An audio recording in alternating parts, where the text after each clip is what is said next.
Hello and welcome to another session of Karen's Colours. I'm Dr. Karen and these are my colour conversations. It's that time of the month again where we look at the colour readings for each birthday for the following month, and we're almost heading towards the end of the year at a great pace. It's coming up to November. So how has your October gone? Did you use your colours? Mine for October were cyan on grey. And yes, I have been using them. And it's interesting that they've actually resolved a dilemma for me. The grey was all about uncertainty, confusion.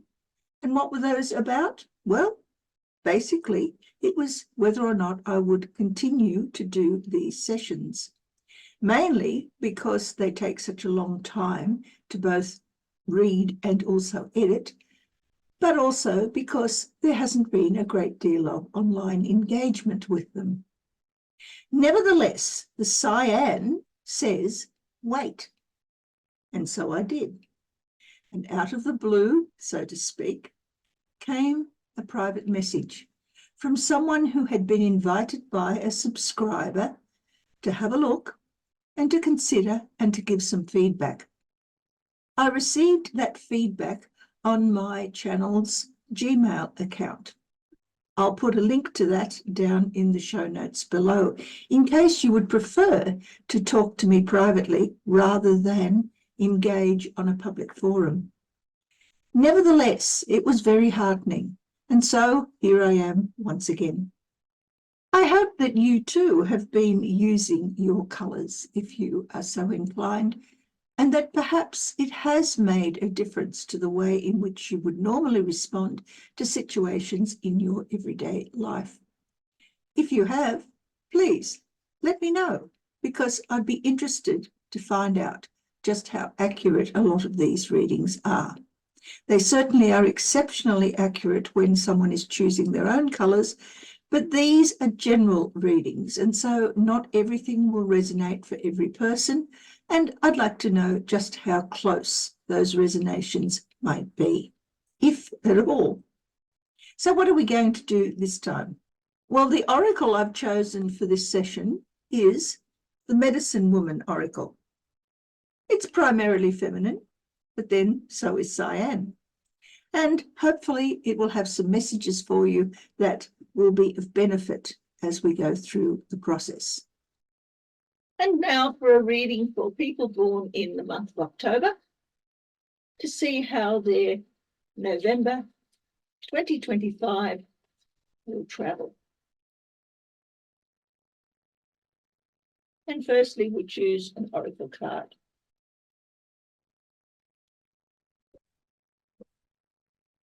Take that one and pop it under there for later.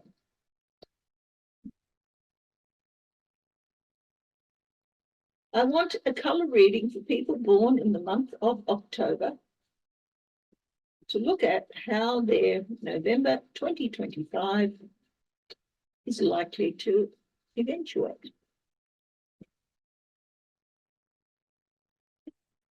October people.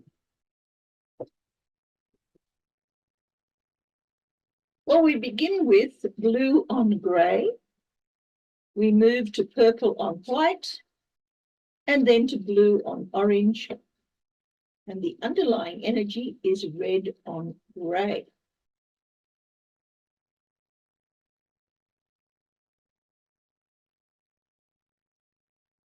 Now, as we can see here, there are two colours that are repeated. Firstly, there's blue.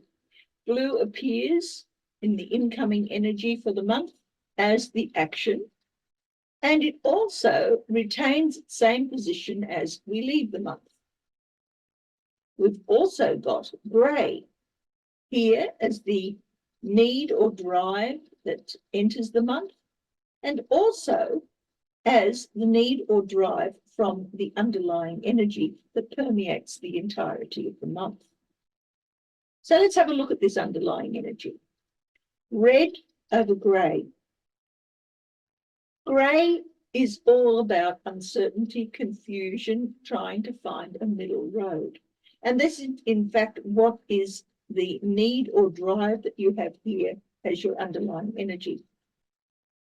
There are ways of doing things. There are ways of looking at situations. There are ways of dealing with reality that you have yet to put together as something that is going to be a benefit to you. But right now, you really don't know which way to jump, because you can see both the positive and the negative in most things. So that gives you a sense of disquiet. In the real world, however, there are lots of things that you need to do. There are lots of things that require your attention. You are finding your energy is constantly in call. You're using energy all over the place. Red, however, in the real world generally says stop, reconsider, just be careful, because this is impulsiveness. You're not quite sure what direction to take, so you're just jumping at things. And when you do that, there is always the chance that you will spill some blood. Be careful.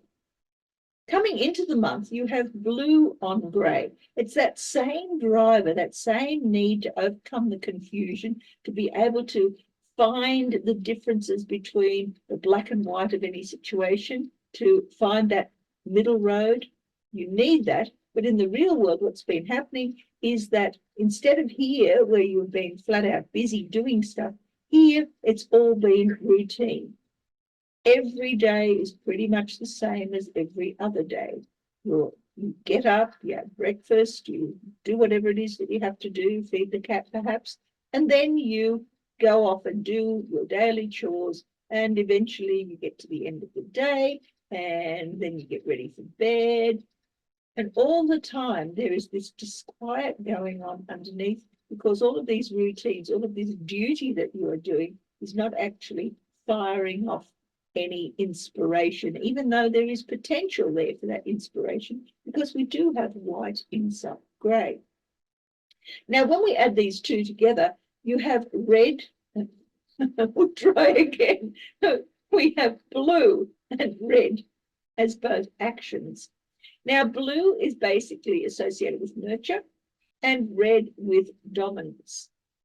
Mum energy, dad energy. So you are, in fact, the parent of your own situation. You're responsible for yourself. You're your own boss, but you also have responsibilities to yourself. There are things that you must get done.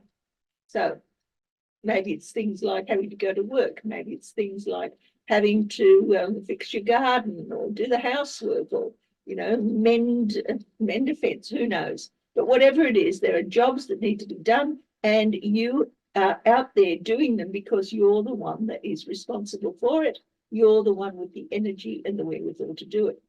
Internally, both of those activities are driven by this need to find something out of this state of ennui that you have. You know there's something better in the world because you've got both black and white hidden within this grey, but you haven't decided what is going to be for you, nor for that matter, are you happy with what it is that you already have. So what are you going to do? Well, if we take the blue and put it over the grey, you end up with the same situation here. If you have the red and put it over this grey, you still have the same situation here. So in many respects, you are stuck with same old, same old. You're the one that has to do the work. And yes, you have the wherewithal to do it. So you're your own boss, but you're also your own servant. By the middle of the month, this has changed somewhat. Instead of grey as the driver, you've now had a flash of inspiration of some sort. There is something that suddenly has lit the fire under you, mentally speaking. You've suddenly decided, hey, this is a really good idea. And in the real world, you're about to disrupt everything. You've made a decision, and you're off to take on a new challenge. Purple is child energy. It's the mixture of the red and I do this all the time. It's the mixture of the blue and red that come together. Purple. Purple is child energy. Mums and dads tend to create children, but it's also the energy of someone who is capable of destroying as well as creating. So you're going to have to disrupt whatever it is that has been going on in your life back here that has caused this sort of lack of enthusiasm about anything, and instead follow a dream, an inspiration that has hit you. But be careful, because purple and white together are the combination of the addictive personality. You're going to find yourself doing something that you did before, and maybe it worked for you well then. Will it work for you again now? Well, who knows? Because what this is an expectation of getting a different result from doing the same thing. That's not necessarily a good thing. Now, if we take these and mix them with the underlying energy, we have purple and red together. Now, this forms an entirely powerful combination. Purple and red is all about being in control of all of your resources, being able to take charge of every situation and either fix things or destroy them at a whim. White and grey together simply makes this making a choice as to which direction to take, which is the better of all of these different inspirations that you've got, much, much harder, because there are things that you will have to leave behind if you follow that inspiration. Purple on grey is not really much different from the purple on white, except that instead of being inspired to make changes, now you're a little bit more reluctant to take on those challenges without really thinking about it. And similarly, red on white is, instead of waiting for some sort of clarity before you actually get out there and act on it, here, red on white says, okay, inspiration has struck. I'm now curious about what I'm going to do next, and I am going to simply make the choice and go. But red says stop, think, consider carefully, because red and white actually comes down to pink when we mix them together. And pink is vulnerability, but it's also damage, potential illness or injury of some sort. So be careful. By the end of the month, we've now got blue on orange. You're back to doing your duty that you were doing at the beginning of the month. There are jobs that have to be done, things to be sorted out, ideas and activities that have to be put in their place. Internally, that has caused a fair degree of agitation. Blue and orange are opposites on the colour wheel. Orange internally is the need for confidence, for courage, for being able to stand up and do what it is that you want to do to make your life organized and complete, but to do so in a way that doesn't actually challenge all of the things that you already have in place. Now, if we add the underlying energy here, the blue and red together are exactly the same as we have here, the purple, right? And the same as we had here. You end up with this smash and grab stuff that allows you to destroy something in order to make something better. Orange and grey, on the other hand, make it more confusing for you to determine just what it is that you are standing up for. What is it that you really need to be courageous about? What really requires you to be confident? We don't really know at this stage. If we take the blue on grey, we end up with what we have here. If we take the red on orange, then we have a situation that is potentially quite volatile.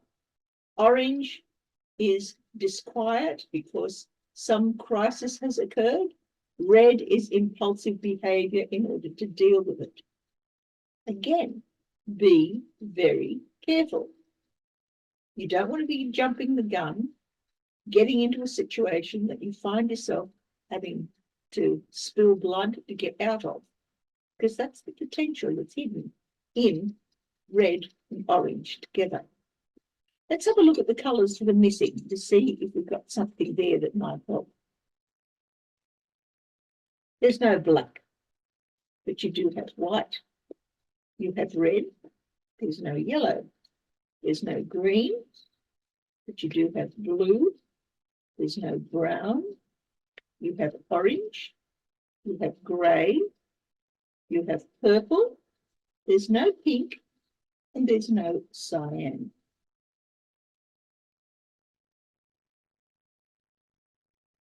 So here are the colours that represent the skills that you're currently not using, but would probably be very beneficial in overcoming some of this problem that you are creating for yourself here with this impulsiveness as a result of not really understanding or knowing exactly where it is that you're going. Black is all about taking time out, reconsider, be careful about what you wish for, because you might just get it. There is a little bit of black in the grey here, and because it appears twice, it's a real issue that you need to deal with. Yellow is about learning new things, about being able to digest information. Green is about opportunities, new starts, new beginnings, but also changes in values. Brown is all about having to deal with ambitions, goals, practical skills, getting your house in order. Pink has to do with love, but it also is involved in being able to accept assistance when you need it and also to ask for it if necessary. And cyan is all about comfort and bliss. It's having things exactly the way that they need to be in order for you to feel stable and secure. So which of those colours is the most appealing and which is the least appealing? And if you put those into your repertoire, you'll find that all of the others will also have an ability to be unlocked and useful to you. The last thing you want to do here is put the orange and the orange and the red together in a way that causes damage. Let's try not to do that, eh? All right, what does the oracle have to give us on the topic? It says emotions. You are an emotional creature. Fertilize that great power. An emotional creature is red and orange. Harness it. Harness that power. Because if you fertilize it, if you put something in there that is valuable, that is going to grow, then you will head off in a direction that achieves the things that you set out to achieve. Wow. Well, some of that was pretty intense, wasn't it? I hope you're finding something useful out of these colour readings. And if you're watching them and don't really want to comment online on the open forum, feel free to send me a message through the Gmail account that's attached to this channel. I'll be more than happy to interact with you. In the meantime, may the colours of your life bring you joy and happiness and all of the things that you desire. We're coming up to Christmas soon. That'll be the next time. See you.